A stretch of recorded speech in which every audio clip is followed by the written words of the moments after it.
Welcome to part 2. If you run a business with a lot to do, then there's only so much unique content you can create in a day, and there's probably only so many witty things that you can think of to say that your audience will be likely to enjoy. The good news, though, is that a fair amount of your content can be derivative or outright stolen. A lot of business is about connecting a supplier with a consumer. If you own a supermarket, for example, then it will be your job to buy groceries at a low wholesale price and then sell them on at a higher retail price to your customers. You aren't creating anything new, you're just acting as the middleman and getting paid for it. Running a Twitter account is often very similar to this, and in many ways your job is now to scour the web for useful and interesting content, for news and stories, and then to share that with your audience.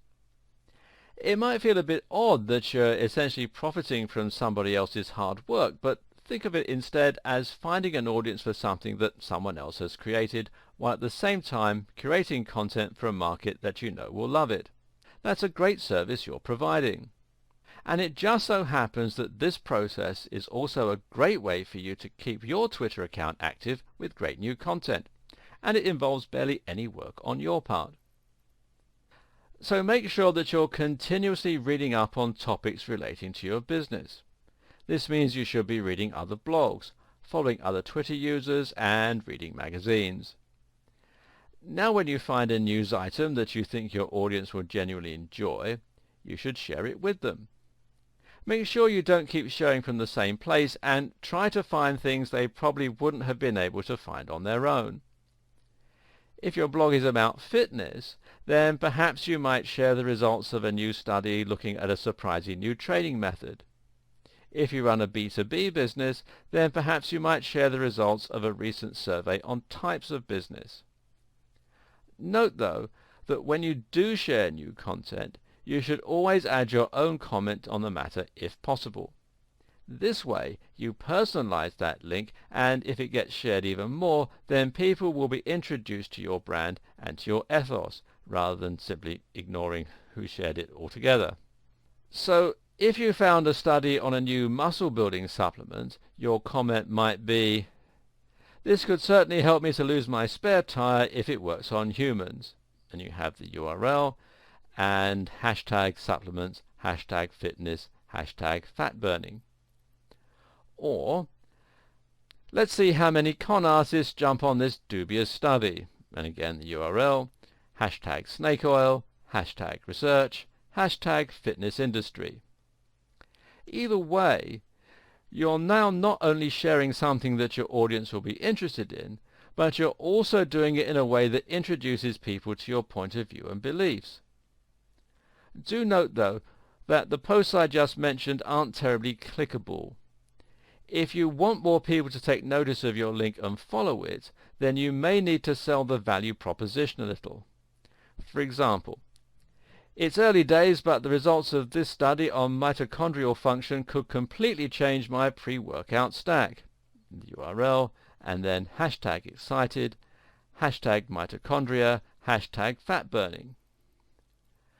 This will grab more attention because it provides a little more information. We know that it's about mitochondrial function, and because it shows the potential implications and how they might be relevant to your audience.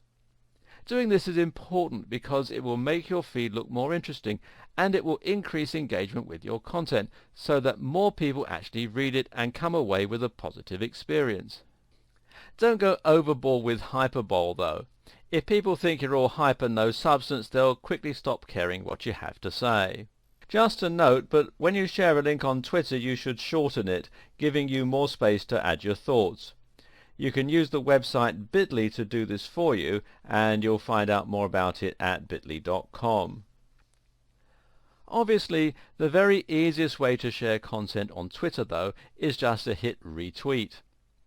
Again, you can do this while adding your own commentary, and it's a great way to encourage more discussion. There is one type of content that the average business gets right, though, and that's to talk about deals.